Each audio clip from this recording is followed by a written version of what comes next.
नमस्कार मित्रों, मैं पुरुराज गुप्ता आप सभी का हमारे YouTube चैनल एंथुसियाज्म एजुकेशन पर स्वागत करता हूं। जैसे कि हमारी रेस्पिरेटरी डिसऑर्डर सीरीज चल रही थी, उसके अंदर हमने पल्मोनरी एम्बोलिज्म को कवर किया था। उसी प्रकार आज एक नया टॉपिक हम इंक्लूड करने जा रहे हैं जिसका नाम है एम्फाइसीमा। एम्फाइसीमा एक रेस्पिरेटरी डिसऑर्डर है जिसके अंदर एल्वोलाई बहुत ज़्यादा डैमेज हो जाते हैं, उनकी इलास्टिसिटी रिड्यूस हो जाती है, वो ना ही वर्किंग कर पाते हैं सही तरीके से, ना ही एक्सचेंज कर पाते हैं। इसलिए इस कंडीशन को अपन पढ़ते हैं। इसको समझना बहुत ही जरूरी है और ये बहुत ही एक इंपॉर्टेंट टॉपिक है रेस्पिरेटरी डिसऑर्डर में। तो अपन नेक्स्ट स्लाइड की ओर चलते हैं। एम्फाइसीमा, एम्फाइसीमा का मतलब है emphysema from the Greek word from inflation. Inflation मतलब फूले के फूले रह जाते हैं, मतलब एल्वोलाई के अंदर गैस एक्सचेंज होता है एक्सटर्नल गैस के थ्रू। तो उसके अंदर होता है क्या, एल्वोलाई बिल्कुल वाइडली ओपन की ओपन रह जाते हैं और क्या होता है उनकी लेयर्स क्या हो जाती हैं, डैमेज हो जाती हैं और साथ की एक कैविटी तौर पे वो जनरेट हो जाती हैं। काफ़ी सारी एल्वोलाई क्या कर लेती हैं, कैविटीज बना लेती हैं जो कि एक डैमेज होती है, जो कि किसी फंक्शनल में नहीं आती हैं, बहुत ज़्यादा डैमेज कंडीशन पे हो जाती हैं। ठीक है, इसके अंदर लिखा हुआ है emphysema is a lung disease that involve damage to the alveoli in the lungs. जो किसको डैमेज कर रही है, एल्वोलाई को डैमेज कर रही है लंग्स के अंदर। Next point, it is a long term progressive disease. कैसी डिजीज है, लॉन्ग टर्म है, लंग है। क्या होता है, शुरुआत में आपको मालूम नहीं पड़ेगा, लेकिन काफी बहुत थोड़े महीनों तक, सालों तक, बहुत लंबे समय तक चलेगा और वो क्या कर देगा, बहुत बड़ी डिजीज जनरेट कर देगा, जो कि एक क्रोनिक लेवल पर पहुंच जाएगी। ठीक है, तो it is a long progressive disease of the lungs that primarily causes shortness of breathe. इसके अंदर एक सबसे मेन सिम्टम जो जनरेट होता है, ये सिम्टम जो निकल के आता है वो क्या है, shortness of breath due to over inflation of alveoli. किस वजह से होता है, क्योंकि हद से ज्यादा क्या हो जाता है, एल्वोलाई डायलेट हो जाती है, मतलब फूली फूली रहती है, वो ना ही रिलैक्स हो पाती है, वो सिर्फ क्या रहती है, उनके अंदर एयर ट्रैप हो जाती है ना, और क्या रहती है, सिर्फ ऐसी कैसे फूली की फूली प्रेजेंट रहती है। ठीक है, next point, it affect the millions of tiny alveoli air sac in the lungs. ये किसको अफेक्ट करता है, ये डिजीज जो कंडीशन है वो सबसे ज्यादा अफेक्ट किसको कर रही है, सबसे ज्यादा अफेक्ट कर रही है एल्वोलाइज को। एल्वोलाइज के अंदर एयर ट्रैप्ड रह जाती है और वो क्या करती है, एल्वोलाई की लेयर्स को, कवरिंग्स को क्या कर देती है, डैमेज कर देती है, which become inflamed and lose elasticity. मैंने जैसे आपको बोला था, इलास्टिसिटी क्या हो जाती है, लूज हो जाती है। ठीक है, causing the bronchioles to collapse, और इसके कारण क्या होता है, ब्रोंकियल्स का कोलैप्स हो जाता है, क्योंकि एयर कहां पे ट्रैप्ड हुई, एयर ट्रैप्ड हुई सिर्फ एल्वोलाई के अंदर, और ब्रोंकियल्स क्या हो गए, ब्रोंकियल्स के अंदर क्या हो गया, एयर एक्सचेंज होना कम हो गया, एयर का आना जाना कम हो गया, तो वो क्या कर गए, कोलैप्स कर गए। ठीक है, next point, air become trapped in the air sac which become over stretch and may rupture. Air sac के अंदर या एल्वोलाइज के अंदर क्या हुआ, एयर ट्रैप्ड रह गई, तो उसकी वजह से क्या हो गया, ओवर स्ट्रेचिंग हो गई, किसकी, एल्वोलाई की लेयर्स की ओवर स्ट्रेचिंग हो गई, और उसकी वजह से क्या हो गया, अगर ज्यादा ओवर स्ट्रेचिंग होने की वजह से क्या हो सकता है, लेयर्स का जो सराउंडिंग है वो क्या हो जाएगी, रप्चर हो जाएगी। रप्चर होने के बाद आप जानते हो मतलब कि जो कैविटीज फॉर्मेशन होना चालू हो जाता है, और कैविटीज फॉर्मेशन होने का मतलब है एक्सचेंज होना खत्म, कहाँ से, एक्सटर्नल एनवायरनमेंट से और इंटरनल ब्लड से। अगर एक्सचेंज होना कम हो जाएगा तो CO2 O2 का एक्सचेंज होना बंद हो जाएगा और हाइपोक्सिया कंडीशन जनरेट हो जाएगी। Next, grievously affected a person ability to breathe normally, और किस चीज को मेन अफेक्ट करता है, नॉर्मल ब्रीदिंग को अफेक्ट कर देता है, जो कि मेन सिम्टम अपन ने काउंट किया था, क्या था, shortness of breathe. Next point, emphysema frequently occur through with chronic bronchitis. अगर एम्फाइसीमा क्रोनिक ब्रोंकाइटिस, अपन ने ब्रोंकाइटिस पढ़ा था सबसे पहला, उसकी लिंक आपको डिस्क्रिप्शन में मिल जाएगी। ब्रोंकाइटिस जो अपन ने डिजीज कंडीशन थी, उसके अंदर अपन ने देखा था ब्रोंकाइटिस और एम्फाइसीमा अगर दोनों कंडीशन एक साथ किसी पर्सन को हो रही हैं, तो अपन उस कंडीशन को मिला के क्या बोलेंगे, COPD, chronic obstructive pulmonary disease. Chronic obstructive pulmonary disease, ये एक पर्टिकुलर अलग डिजीज कंडीशन है रेस्पिरेटरी डिसऑर्डर की, जिसको हम अपनी सीरीज में जोड़ेंगे आगे चलते हुए। तो अभी इसको आप नाम याद रख लीजिए, COPD, जो कंबाइंड फॉर्म है क्रोनिक ब्रोंकाइटिस की और एम्फाइसीमा की। ठीक है, नेक्स्ट स्लाइड की ओर चलते हैं। कॉजेज एंड रिस्क फैक्टर, क्या कॉजेज हैं, किस वजह से हो सकता है, क्या रिस्क फैक्टर हैं जिस वजह से एम्फाइसीमा कंडीशन जनरेट हो सकती है। सबसे पहला, स्मोकिंग, सबसे मेन चीज है मैंने आपको ये डायग्राम बना हुआ है, ये डायग्राम भी एम्फाइसीमा को यही दर्शा रहा है कि स्मोकिंग एक सबसे बड़ा रीजन है किस चीज़ का, एम्फाइसीमा को जनरेट करने का। नेक्स्ट, इनहेलिंग टॉक्सिन्स और अदर इरिटेंट्स, कि आपने मान लो टॉक्सिन को ज़्यादा इनहेल कर लिया या फिर कोई केमिकल्स वगैरह आप जहाँ पे ऑक्यूपेशनल हजार्ड के चक्कर में आपको डिजीज कंडीशन हो गई, उस वजह से हो सकता है। नेक्स्ट, अल्फा 1 एंटीट्रिप्सिन डेफिशिएंसी, ये डेफिशिएंसी एक जेनेटिक डिफेक्ट है जिसकी वजह से एम्फाइसीमा कंडीशन हो जाती है नॉन स्मोकर्स में भी, जरूरी नहीं है स्मोकर लोगों में भी हो, नॉन स्मोकर में भी हो जाती है अगर किसी कमी हो अल्फा 1 एंटीट्रिप्सिन डेफिशिएंसी हो जाए तो। कुछ फैक्टर्स हैं जो चांसेस बढ़ा देते हैं एम्फाइसीमा को डेवलप करने में, इंक्रीजिंग एम्फाइसीमा। पहला है स्मोकिंग सिगरेट, पॉजिटिव स्मोकर जो स्मोक ज़्यादा, मतलब कि मान लो कोई चेन स्मोकिंग, एक तरीके की चेन स्मोकिंग जो होती है, ये जो लंबे समय से स्मोकिंग कर रहा है वो, उनके exposure to pollutants at work, chemical fumes या डस्ट वगैरह से ज़्यादा एक्सपोज होते हैं आप, उस वजह से। एक्सपोजर टू इंडोर और आउटडोर पोल्यूशन, घर के अंदर का पोल्यूशन और आउटडोर पोल्यूशन दोनों तरीके से आप एम्फाइसीमा को जनरेट कर सकते हैं। फ्रीक्वेंट लोअर रेस्पिरेटरी इन्फेक्शन, ज़्यादा लोअर रेस्पिरेटरी इन्फेक्शन होने लग गया, जैसे एल्वोलाई के अंदर इन्फेक्शन, ब्रोंकियल्स के अंदर रिफ्लेक्शन, प्लूरा के अंदर रिफ्लेक्शन इन्फेक्शन, तो इनकी वजह से आप क्या सकते हैं एम्फाइसीमा कंडीशन जनरेट हो सकती है। नेक्स्ट स्लाइड की ओर बढ़ते हैं। टाइप ऑफ एम्फाइसीमा, एम्फाइसीमा के टाइप्स मॉर्फोलॉजिकली टाइप्स डिवाइडेड हैं, डिस्क्राइब किए गए हैं मॉर्फोलॉजिकली, जिसमें सबसे पहला है सेंट्रीसिनार एम्फाइसीमा। क्या है सेंट्रीसिनार? इसका मतलब है it begins in the respiratory bronchioles and spread peripherally. सबसे पहले ये कहाँ पर स्प्रेड होता है, कहाँ पे स्टार्ट होता है? ब्रोंक्यूल्स में। कहाँ पर? रेस्पिरेटरी ब्रोंक्यूल्स में। और कहाँ पर स्प्रेड होता जाता है? पेरिफेरी स्प्रेड होता जाता है, जो कि मेनली अपर पोर्शन को अफेक्ट कर देता है। It associated with the long standing cigarette smoking, जो लंबे समय से सिगरेट स्मोकिंग करता आ रहा है उनके अंदर सबसे ज़्यादा होता है, जिनके अंदर डिस्ट्रक्शन हो जाता है ब्रोंक्यूल्स का upper half of the lungs, lungs के अपर हाफ पोर्शन में, but alveolar sac remain intact, लेकिन एल्वुलर सैक में कोई ज़्यादा दिक्कत नहीं होती है। नेक्स्ट सेकंड टाइप है पेनिसिलार एम्फाइसीमा। इसके अंदर क्या है? Destruction of respiratory bronchioles. किसका डिस्ट्रक्शन होना? रेस्पिरेटरी ब्रोंक्यूल्स का डिस्ट्रक्शन तो सेंट्रीसिलार में भी हो रहा था और इसमें भी हो रहा है।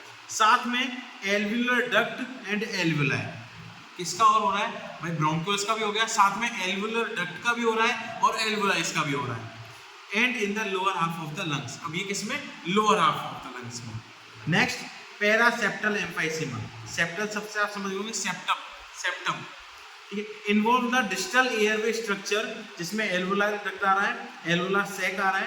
The process is localized around the septae of the lungs and pleura. Pleura और सेप्टम के बीच के जो पोर्शन है उसके अंदर ये सबसे ज्यादा क्या करता है? अफेक्ट करता है, उसकी मॉर्फोलॉजी बिगाड़ देता है। नेक्स्ट स्लाइड की ओर बढ़ते हैं। पैथोफिजियोलॉजी, जो कि सबसे ज्यादा इंपॉर्टेंट है, अलग से क्वेश्चन बनता है पैथोफिजियोलॉजी पे, हो सकता है जीएनएम और बीएससी नर्सिंग वाले स्टूडेंट्स काफी जानते होंगे, जिनके अंदर एम्फाइसीमा डिजीज कंडीशन का अलग से एक पैथोलॉजी के लिए क्वेश्चन बन जाता है 4 नंबर। ठीक है, तो इसको पढ़ते हैं। Due to aetiological factor, aetiological factor में आप सबसे पहले किसको ले सकते हैं? स्मोकिंग। इसके अंदर अगर मान लो इटियोलॉजिकल फैक्टर की वजह से क्या होगा? सबसे पहले loss of elastic recoil of airway. Airway कौन है? एयरवे का मतलब हो गया आपके एल्वुलाई या एल्वुलर डक्ट या फिर ब्रोंक्यूल्स, इन सब का क्या हो जाना? Loss of elasticity, elastic recoil मतलब बंद होना, कॉन्स्ट्रक्शन, रिलैक्सेशन, ये चीजें होना कम हो जाएगा। From breakdown of elastic by the enzyme elastase, elastase enzyme का ब्रेकडाउन होने की वजह से इलास्टिसिटी क्या हो जाती है? कम हो जाती है। उसकी वजह से क्या हुआ? Lungs became damage because of reaction of irritant, irritant की रिएक्शन होने की वजह से, इरिटेंट की वजह से रिएक्शन हुई, रिएक्शन होने की वजह से लंग्स ने क्या छोड़ दिया? अपने लंग्स डैमेज होना चालू हो गए, इलास्टिसिटी लूज होती है। तो next collapse of respiratory bronchioles, जैसे ही एल्वुलाई डैमेज या एल्वुलाई कंडीशन में क्या होगा? लेयर्स डैमेज, इलास्टिसिटी डैमेज, तो जैसे क्या होगा? ब्रोंक्यूल्स का क्या होना चालू हो जाएगा? कोलैप्स होना चालू हो जाएगा, कॉजिंग एयरवे ऑब्स्ट्रक्शन। हो कोलैप्स हो गए तो एयरवे ऑब्स्ट्रक्शन हो गया, एक्सचेंज ऑफ गैसेज रुक जाएगा। तो इसके बाद क्या होगा? Walls of alveoli are destroyed, जो वॉल्स ऑफ एल्वुलाई की वॉल्स हैं, क्योंकि किस वजह से, क्योंकि इलास्टिसिटी खत्म हो गई, इलास्टिसिटी खत्म हो गई तो क्या हो गया, एल्वुलाई की वॉल डैमेज होना चालू हो गई, डैमेज होना चालू हो गई। Reduce lung surface area for gas exchange. अगर मेन पोर्शन ही आपकी बॉडी का खराब हो गया, जैसे लंग्स है, लंग्स के अंदर सबसे मेन चीज है एल्वुलाई। एल्वुलाई का काम है एक्सचेंज ऑफ गैसेस करना, चाहे वो इन्वायरमेंट से करे चाहे वो ब्लड से करे। लेकिन अगर एल्वुलाई की वॉल्स ही डैमेज हो गई जो मेन काम करवा रही है, तो उनकी अगर डैमेज होने के बाद क्या करेंगे, कुछ ना एक्सचेंज होगा ना कुछ होगा, तो हाइपोक्सिमा कंडीशन, इस्कीमिया कंडीशन क्या होने लग जाएगी, इन्वॉल्व होने लग जाएगी। Next, this prevent the alveoli from deflating completely. Elasticity खत्म तो ना ही पूरी तरीके से डिफ्लेट हो पाएगा और ना ही इन्फ्लेट हो पाएगा, क्योंकि क्या होगा, एयर ट्रैप्ड रहेगी तो पूरा का पूरा फुला हुआ रहेगा, लेकिन इलास्टिसिटी खत्म, वापस सुकड़ने की क्षमता उसकी खत्म हो चुकी है। Next, the trapped old air take a place.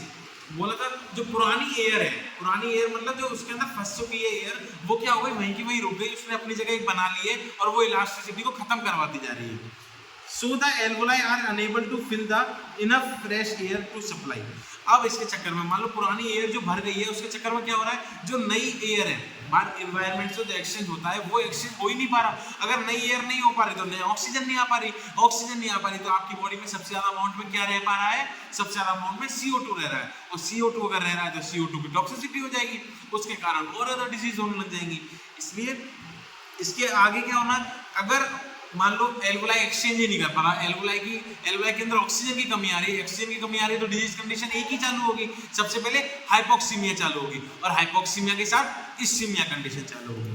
तो इंपेयर्ड ऑक्सीजन डिफ्यूजन, ऑक्सीजन का क्या होना कम हो जाएगा, ऑक्सीजन का डिफ्यूजन इंपेयर्ड हो जाएगा और उसके बाद कंडीशन क्या जनरेट होगी, सबसे मेन हाइपोक्सीमिया, ऑक्सीजन की कमी। ठीक है, नेक्स्ट पॉइंट पे और चलते हैं, नेक्स्ट स्लाइड की ओर। क्लिनिकल मैनिफेस्टेशन यानी साइन एंड सिम्टम्स। क्या साइन एंड सिम्टम आपको नजर आएंगे एक एम्फाइसीमा के पेशेंट में? सबसे पहले कफिंग, स्मोकिंग वाले काफी पेशेंट को आपने देखा होगा, जो स्मोकिंग ज्यादा करते हैं उनके अंदर कफिंग बहुत ज्यादा मेन रहता है, और कब रहता है, मॉर्निंग के दौरान। Next, coughing up clear sputum, clear sputum coughing up करना, ये बहुत ज्यादा बार बार कफ करना, बार बार कफ करना, बार बार कफ करना रहेगा, वीजिंग साउंड रहेगा। Next, shortness of breathe with activity, जैसे जैसे कुछ एक्टिविटी करा, कुछ भी छोटी से छोटी एक्टिविटी करी, बड़ी से बड़ी एक्टिविटी करी, किसी कमी होने लग जाएगी, shortness of breathing. Next, rapid breathing, क्योंकि बॉडी के पास क्या नहीं जा रही, ऑक्सीजन नहीं जा रही। अब ऑक्सीजन नहीं जा रही तो लंग्स और हार्ट क्या करेंगे, हार्ट बढ़ाएंगे, ट्रैकीकार्डिया करेगा, ट्रैकीकार्डिया करेगा तो उसके कारण क्या होगा, एक्सचेंज ऑफ गैसेस ज्यादा बढ़ेगी, एक्सचेंज ऑफ गैसेस बढ़ाने की कोशिश करेगा तो ब्रीदिंग बढ़ गई, तो ब्रीदिंग क्या हो गई, रैपिड ब्रीदिंग हो जाएगी।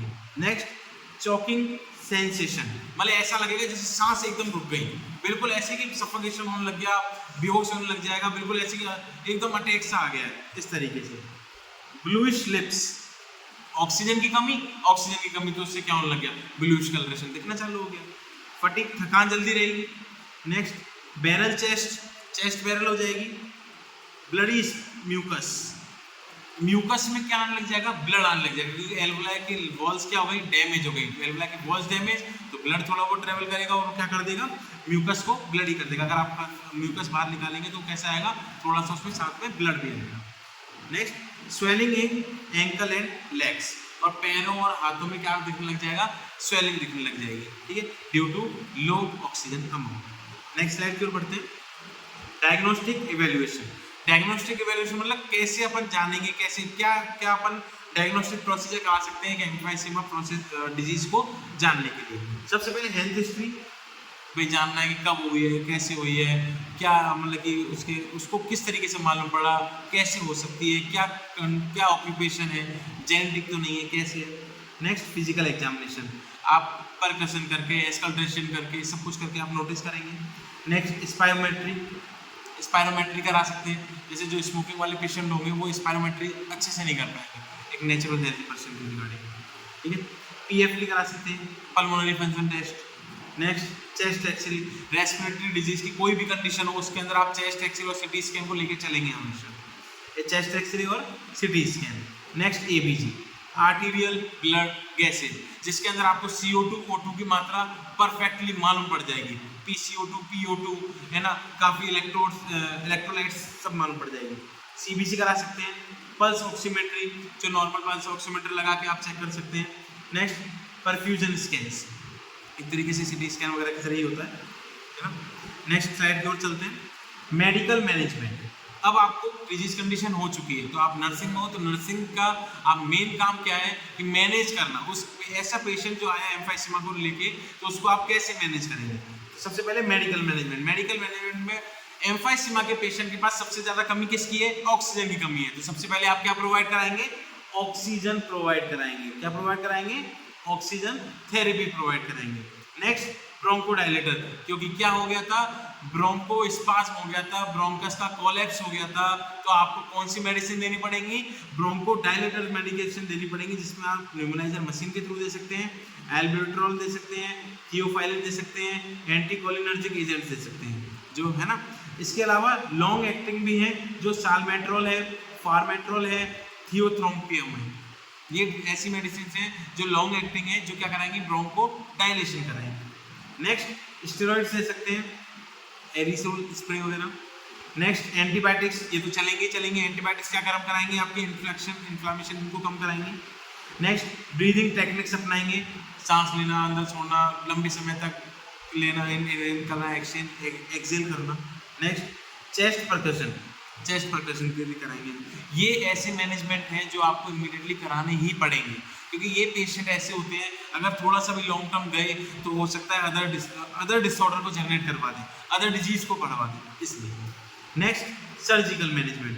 भाई अगर मेडिकल मैनेजमेंट से काम, मेडिकल मैनेजमेंट तो चलता ही रहता है, चाहे वो सर्जिकल तब पहुंचता है जब कंडीशन क्या हो जाए, ज़्यादा प्रोग्रेसिव हो जाए, ज़्यादा क्रोनिक लेवल पर चले जाए। इसके अंदर लंग्स रिडक्शन सर्जरी होती है, लंग्स को हल्का से रिड्यूस करके निकाल दिया जाता है, अलग रख दिया जाता है। बुलेक्टोमी होगी, इसमें भी कट हो रहा है, क्या कर रहा है, एक पोर्शन को क्या कर दिया जा रहा है, हटा दिया जा रहा है। लंग्स ट्रांसप्लांटेशन, ये बहुत बड़ा है, बहुत बड़ी सर्जरी, एक तरीके से लंग को ट्रांसप्लांट करना, मतलब कि बहुत बड़े लेवल पे हो जाता है। ठीक है, नेक्स्ट स्लाइड की ओर चलते हैं। नर्सिंग मैनेजमेंट, नर्स का काम है, तो नर्सिंग मैनेजमेंट कंपलसरी है, जिसके अंदर सबसे पहले क्या करना है, assess for sign and symptom of hypoxia and hypercapnia. सबसे पहले हाइपोक्सिया और इस्कीमिया कंडीशन को देख लेना है कि पेशेंट के अंदर ऑक्सीजन की कमी हो रही है कि नहीं हो रही है, साइन एंड सिम्टम देखते चलना है। Next monitor and record blood gases, ABG करा लेना, हैंड टू हैंड एबीजी कराओ, जिससे आपको क्या मालूम पड़ जाए, ब्लड गैसेस के बारे में मालूम पड़ जाए, किसमें किसकी कितनी कमी आ रही है। ठीक है, next encourage patient to stop smoking, उसको आप समझाइए बुझाइए, मतलब बिल्कुल ऐसे समझाइए कि आपको स्मोकिंग रोकनी पड़ेगी, नहीं तो ये कंडीशन कहाँ लेके जा सकती है, COPD की तरफ लेके जा सकती है, TB की तरफ लेके जा सकती है, आपकी बिल्कुल कंडीशन खराब कर सकती है। Next encourage patient to avoid air pollutants, ऐसी जगह पे जाना बंद करें जहाँ पे पॉल्यूशन कम है, सॉरी पॉल्यूशन ज़्यादा है, ऐसी जगह पे जाना आपको क्या करना पड़ेगा, कम करना पड़ेगा। आपको ये पेशेंट को समझाना है कि आप थोड़ा घर में ही रहिए, जहाँ पे मतलब ज़्यादा स्मोकी एरिया में, ज़्यादा डस्टी एरिया में कम ट्रेवल करें। Next instruct the patient to perform exercise, breathing exercise करना चालू करें, उनको समझाना है। फिजियोथेरेपिस्ट हैं, आजकल फिजियोथेरेपिस्ट ऑन डिमांड रहते हैं, आप उनको बुलाइए। हॉस्पिटल में अगर कोई पेशेंट एडमिट है तो फिजियोथेरेपिस्ट आता है, उनको एक्सरसाइज सिखा के जाता है, तो वो चीज़ों करवाइए, ब्रीदिंग एक्सरसाइज इनिशिएट करवाइए। Next build strength with a walking and exercise program, strength बढ़ाइए, ब्रीदिंग एक्सरसाइज, ब्रीदिंग करने की स्ट्रेंथ बढ़ाइए, जिससे क्या हो, एक्सचेंज ऑफ गैसेज अच्छे से हो। यूज एप्रोप्रिएट मेडिसिन, जो मेडिसिन डॉक्टर ने प्रिस्क्राइब करी है वही लें, ना ही अपनी मर्जी से कोई अनप्रिस्क्राइब मेडिसिन लें। ड्रिंक प्लेंटी ऑफ फ्लूइड्स, जिसमें अपन ने पढ़ा था H2O, water is the main source जो डिहाइड्रेशन को कम करता है। अवॉइड रेस्पिरेटरी इन्फेक्शन, चांसेस कम रखें, अगर आपको एम्फाइसीमा कंडीशन है तो और कोई कंडीशन आपको नहीं हो जाए, इस चीज़ का खास तौर पर ध्यान रखें। नेक्स्ट मेंटेन न्यूट्रिशन, न्यूट्रिशन को मेंटेन करना है भाई, खाना पीना बैलेंस डाइट अच्छे तरीके से, मतलब कि इस तरीके से, मतलब कि अपनी डाइट रखनी है कि आपकी बॉडी में किसी चीज़ की कमी ना हो। Next avoid gas producing product, ऐसे प्रोडक्ट्स ना लें जो गैस प्रोड्यूस करते हो। ठीक है, मेंटेन हेल्दी वेट, अपना वेट एक्यूरेट रखें, ओबेसिटी ना होने दें, उसके कारण भी काफ़ी डिजीज पोर्शन आपकी बॉडी में इंक्लूड हो जाते हैं। Last proper use of medication, medication जो है उनका प्रॉपर यूज करें, ना ही अनयूजुअल यूज करें कि हाँ आज डॉक्टर ने 15 दिन की मेडिसिन दी थी, मैं इसको 10 दिन में खत्म कर देता हूँ, हो सकता है जल्दी सही हो जाऊंगा। ऐसा कभी नहीं होता है। जो डॉक्टर ने प्रिस्क्राइब करी है आपको मेडिसिन, जितने दिन की करी है आप उतने दिन की ही मेडिसिन लें, ना ही अपनी तरफ से कोई एक्स्ट्रा चीजें जोड़ें। तो आज का हमारा टॉपिक यहाँ पे समाप्त होता है। तो हमने आज पढ़ा एम्फाइसीमा। अब ये हमारी रेस्पिरेटरी सीरीज में एक और टॉपिक जुड़ चुका है। ऐसे ही काफी अदर टॉपिक्स समझने के लिए आप हमारे चैनल को ऐसे ही लाइक, शेयर एंड सब्सक्राइब करते रहिए और थैंक यू।